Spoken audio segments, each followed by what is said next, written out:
അദ്ദേഹം ഈ ചടങ്ങിൽ മുഖ്യ പ്രഭാഷണം നൽകുന്നതാണ്. അദ്ദേഹത്തെ സ്നേഹാദരപൂർവ്വം വേദിയിലേക്ക് ക്ഷണിച്ചു.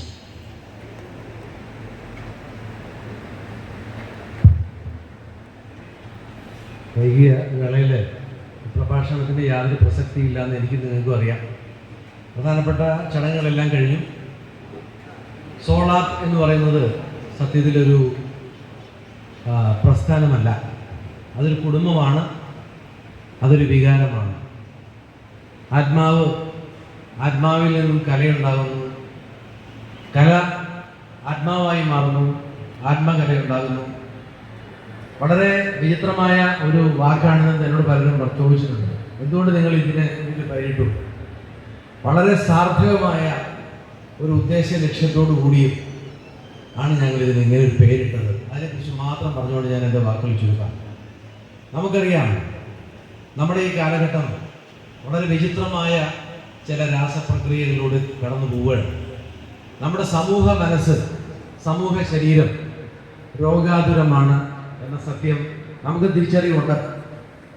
നമുക്ക് എന്ത് ചെയ്യാൻ കഴിയും, ഏത് രീതിയിൽ രോഗാതുരമാണ് എന്നുള്ളതിനെക്കുറിച്ച് നമ്മൾ പ്രത്യേകിച്ച് വ്യാഖ്യാനിച്ച് പറഞ്ഞ് വഷളാക്കേണ്ടതായിട്ടില്ല.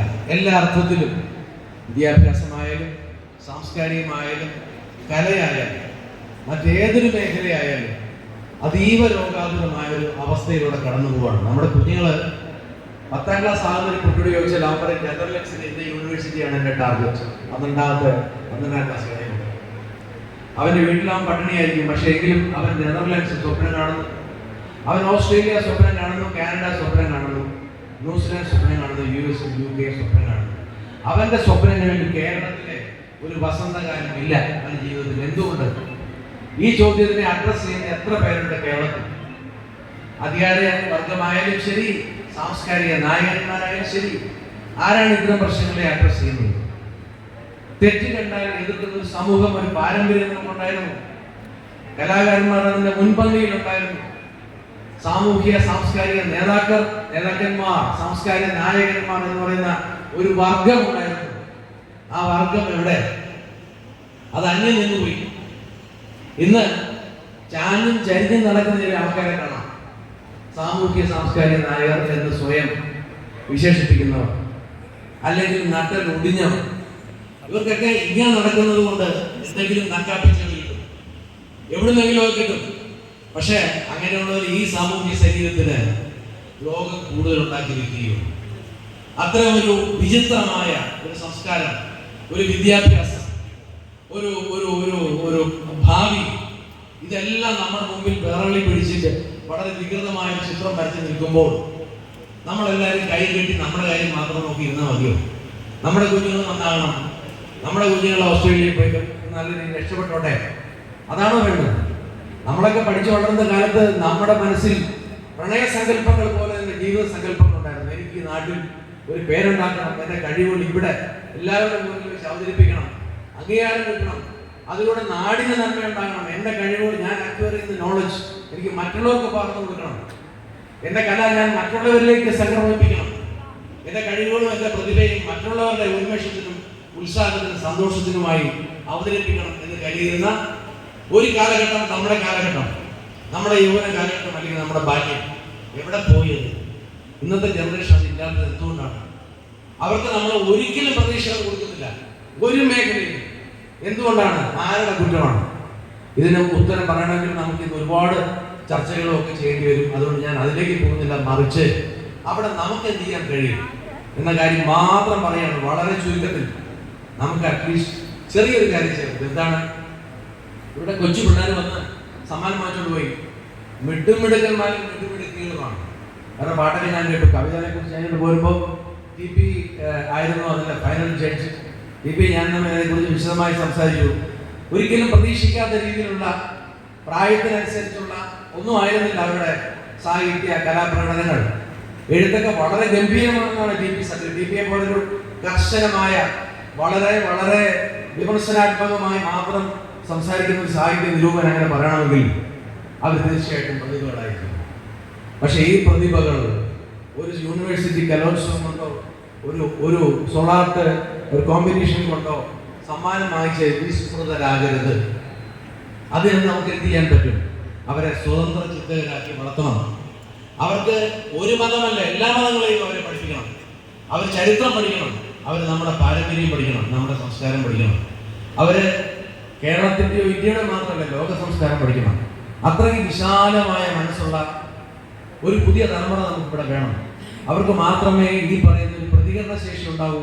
അവർക്ക് മാത്രമേ നമ്മളെ ബാധിച്ചിട്ടുള്ള ഈ സാമൂഹ്യ ശരീരത്തെ ബാധിച്ചിട്ടുള്ള രോഗത്തിന് പ്രതിവിധി കണ്ടെത്താൻ കഴിയും. നമുക്കറിയാം, സാഹിത്യത്തിലാണ് എല്ലാ കാലത്തും അത്തരം വിപ്ലവകരമായ ചിന്തകളും പ്രതികരണങ്ങളും ഉണ്ടായിട്ടുള്ളത്. നമ്മുടെ പഴയകാലത്തെ കവിത്രയങ്ങളിൽ ഏറ്റവും പ്രമുഖനായിരുന്നു കുഞ്ഞൻ നമ്പ്യാർ. നമ്മളിൽ പലരും, ഞാൻ ഈയിടെ ഒരാളെ പറഞ്ഞു, അതിൽ മിമിക്രി കവിത എഴുതി ഡാൻസ് കളിക്കുന്ന ഒരാളെന്തായിരുന്നു ഒരാളെ പറഞ്ഞു. ആ ആള് കോളേജ് വിദ്യാർത്ഥിയാണ്, അല്ലാതെ ഒരു കൊച്ചുകുട്ടിയല്ല.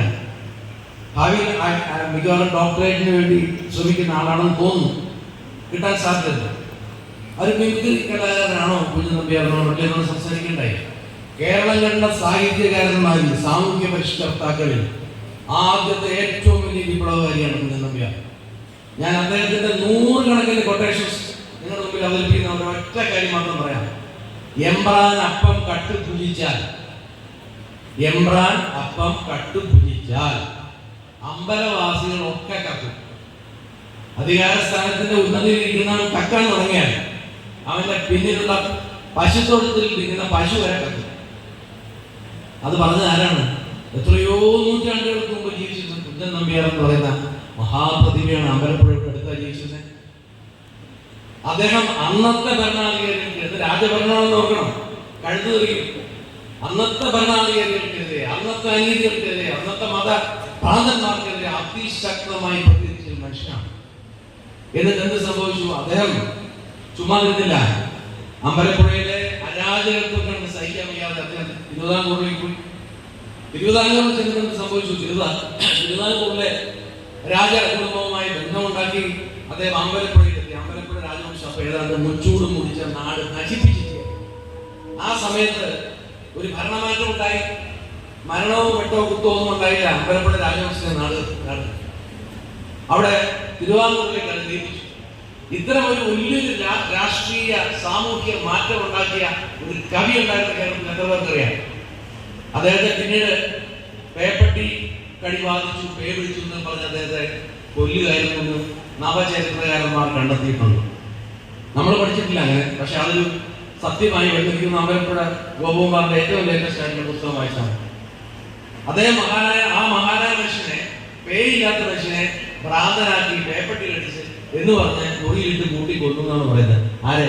ഇത്രയും മഹാപ്രതിജ്ഞയായ കുഞ്ഞൻ നമ്പ്യാർ. അപ്പൊ നമ്മൾ ഓർക്കണം, ഓരോ കാലങ്ങളിലായി സാമൂഹ്യ നവോത്ഥാനത്തിന് വേണ്ടി ശ്രമിച്ച മഹാരഥന്മാർക്ക് വളരെ കഷ്ടതയും ദുഃഖവും ഒരുപാട് ദുരന്തങ്ങളും സഹിക്കേണ്ടി വന്നിട്ടുള്ളവരാണെങ്കിലും പോലും അവരെ ഗംഭീരമായ രീതിയിൽ സമൂഹത്തിന് വേണ്ടി പോരാടിയിട്ടുള്ളവരാണ്. നമ്മൾ നവോത്ഥാനം എന്ന് പറഞ്ഞ ഒരുപാട് പേര് അറിയുന്നുണ്ട്. നോക്കിക്കോളൂ, കേരളത്തിൽ നവോത്ഥാനം ഉണ്ടാക്കിയിട്ടുള്ള നാടകക്കാരാണ്. അല്ലെന്ന് പറയാൻ പറ്റുമോ? കേരളത്തിൽ എത്രയോ നാടകങ്ങൾ നമ്മുടെ സാമൂഹ്യ സംസ്കാരത്തെ വളരെ വിപ്ലവകരമായ മാറ്റങ്ങൾ ഉണ്ടാക്കാനുണ്ട്. നമ്മുടെ തോപ്പിൽ പാസി നമ്മുടെ നാട്ടുകാരനല്ലേ, NP മുഹമ്മദ് കോഴിക്കോട്ടുകാരനല്ലേ.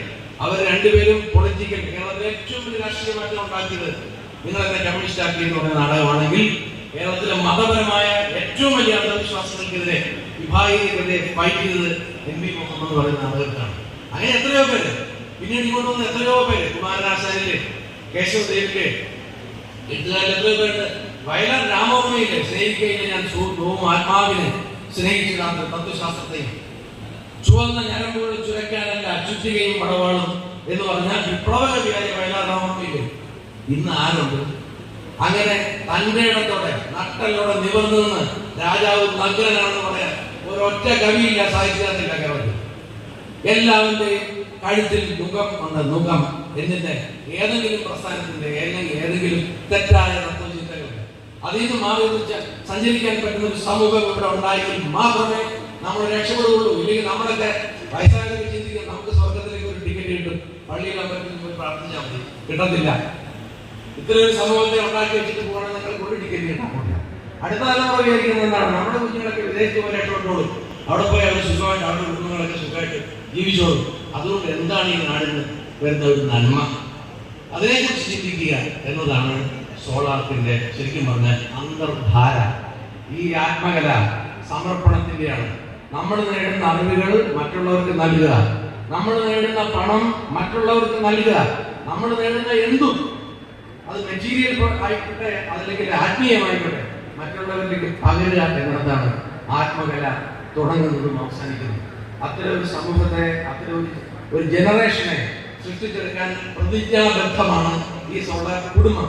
ഇതിൽ വരുന്ന ഓരോരുത്തരും, ഇവിടുന്ന് അവാർഡ് വാങ്ങിക്കുന്ന, ഇവിടെ സ്റ്റേജിൽ വരുന്ന എല്ലാവരും ഈ കുടുംബത്തിലേക്ക് ചേർന്നുകൊണ്ടിരിക്കുകയാണ്. ഇവരെല്ലാവരും നമ്മളിലേക്ക് വന്നു. അവസരപ്പെടാൻ കഴിഞ്ഞ അവാർഡ് വാങ്ങിച്ച ആളാണ് അദ്ദേഹം, സോളാർ സംഗീത അക്കാദമിയുടെ ചെയർമാനാണ്. അങ്ങനെ ഓരോരുത്തരും ഇതിലേക്ക് വന്നുകൊണ്ടിരിക്കുകയാണ്. അങ്ങനെ കേരള സമൂഹത്തിൽ ഒരു മാറ്റം നമുക്കുണ്ടാക്കാൻ ശ്രമിച്ചു നോക്കാം. ഒരു ശ്രമമെങ്കിലും നമുക്ക് ചെയ്തുകൂടെ എന്നുള്ളതാണ് വിനീതമായ ഈ സോളാറിന്റെ ജനറൽ സെക്രട്ടറിയുടെ ചോദ്യം. നിങ്ങളെല്ലാവരും ആദ്യം ചോദ്യം നിങ്ങളുടെ മനസ്സിലേക്ക് എടുക്കണമെന്ന് ഞാൻ വിനീതമായി അഭ്യർത്ഥിക്കുന്നു. നമ്മുടെ അടുത്ത ജനറേഷന് വേണ്ടി നമുക്ക് അല്പമെങ്കിലും ത്യാഗം, അല്പമെങ്കിലും നന്മ ചെയ്യാൻ നമുക്ക് എല്ലാവരും കഴിയട്ടെ. എല്ലാവരും ഒരുമിക്കട്ടെ. ഒന്നായിട്ട് സ്നേഹത്തിന്റെ കൂടാരത്തിലേക്ക് വരൂ. നിങ്ങൾക്ക് എല്ലാവർക്കും ഹൃദയം കൊണ്ട് സ്വാഗതം. നന്ദി, നമസ്കാരം.